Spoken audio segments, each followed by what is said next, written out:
Hi, my name's Melanie Sanborn. And I'm Ginger Larson. Today, we'd like to share with you some experiences from a study tour in Russia. Get ready to learn lots about their vegetable production system. Russian Federation is a transcontinental country because it has territory in both the Asian and the European continents.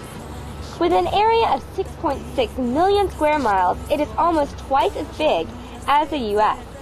Russia is by far the largest country in the world. The country is so big that it has 11 time zones. Wow! Can you imagine a New Year celebration that takes place 11 times every year? But let's leave size aside for a moment. After the breakup of the Soviet Union, Russia emerged as a powerful country, in particular a world superpower. Russia is the second largest oil producer in the world, and from time to time, they overtake Saudi Arabia as the #1 producer.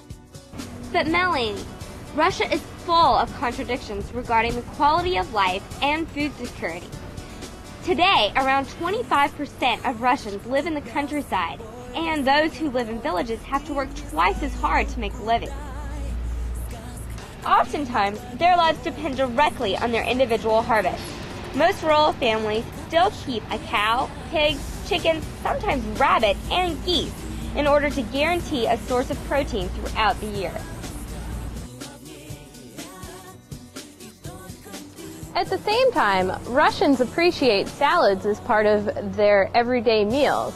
They have salads of carefully chopped vegetables such as potatoes, carrots, cucumbers, tomatoes, beets, and spices that would impress any picky eater. Throughout Moscow, the largest city in the country, vegetables look fresh and crunchy as if they were ripened that morning. However, approximately 80% of the vegetables consumed in Russia are grown by foreign countries, and roughly 90% of all potatoes produced in Russia come from people's backyard, and not agricultural enterprises such as the ones we are used to in the U.S. Let's just remind you that the collapse of the Soviet system during the early 90s brought clear advantages in terms of innovations and market competition to Russia. However, positive effects of the market economy are restricted to some sectors of the economy. For instance, almost a decade after the collapse of the Soviet system, agricultural production levels are back to the level they were in the 1990s. It has taken various years for most of the agricultural sectors, such as poultry, milk, and grains, to have increased their production through more modern-style farms. However, the production of fresh vegetables, such as potatoes, tomatoes, and cucumbers, are still mainly produced in small family plots or backyards. Large-scale or commercial enterprises are rarely seen producing vegetables. Today, many Russians still rely on their rural backyard as a major source of all kinds of vegetables. This includes many Russians that live in metropolitan cities, such as Moscow. In 2004, 80% of all vegetables produced in Russia came from dachas. Agricultural organizations, which are composed of cooperatives, state enterprises, and stock market companies, were responsible for only 15% of the vegetable production in the same year.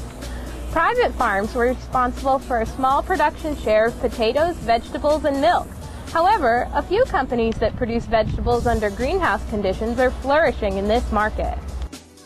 Hey Melanie, in terms of infrastructure, in the early 90s, there were around 4,000 hectares of glass greenhouses, and today, there is roughly half of this area being utilized. Throughout the 90s, the Moscow area nearly doubled its population, and surprisingly, only half of the major greenhouse complexes that were created during the Soviet era are operating now. In our visit to Russia, we were able to visit two production sites, the Timurazevskaya University and the Agrokombinat Muscovy greenhouses. These production sites illustrate the challenges and opportunities available in the Russian vegetable market today. Hopefully, this will help you see the passion that Russians have for their vegetables,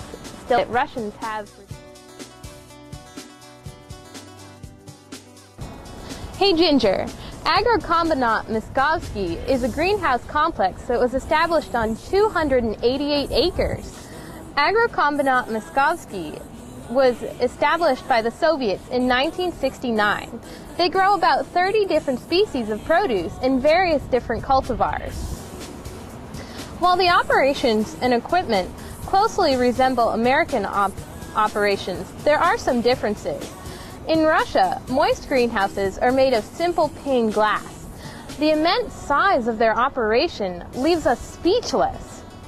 The greenhouses were covered by glass, and this was a big surprise since glass loses more heat to the environment than plastic. Agrokombinat Moskovsky uses a central steam plant system which burns natural gas to provide heat for all of their greenhouses. This steam plant provides enough heat to keep a city of a few 100,000 residents warm.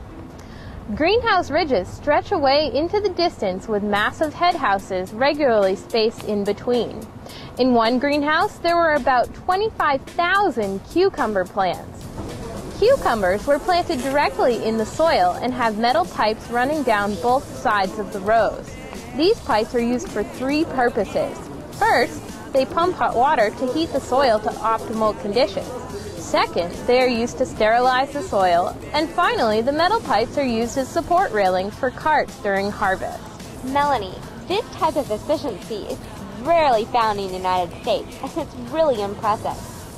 In fact, they even use the space between plants to germinate and grow mushrooms. Often, they have problems with low viability of the seed use. Up to 30% of the plugs often have little or no seed growth. This causes inefficiency as the worker needs to discard all of the non-germinated plugs. Entire houses are filled with hydroponic lettuce, parsley, and arugula. The entire operation is a closed system, making it possible to reutilize the water. Greenhouses made out of glass are rarely seen in the United States.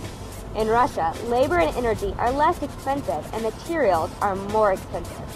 From a horticultural perspective, this operation appears to be very efficient.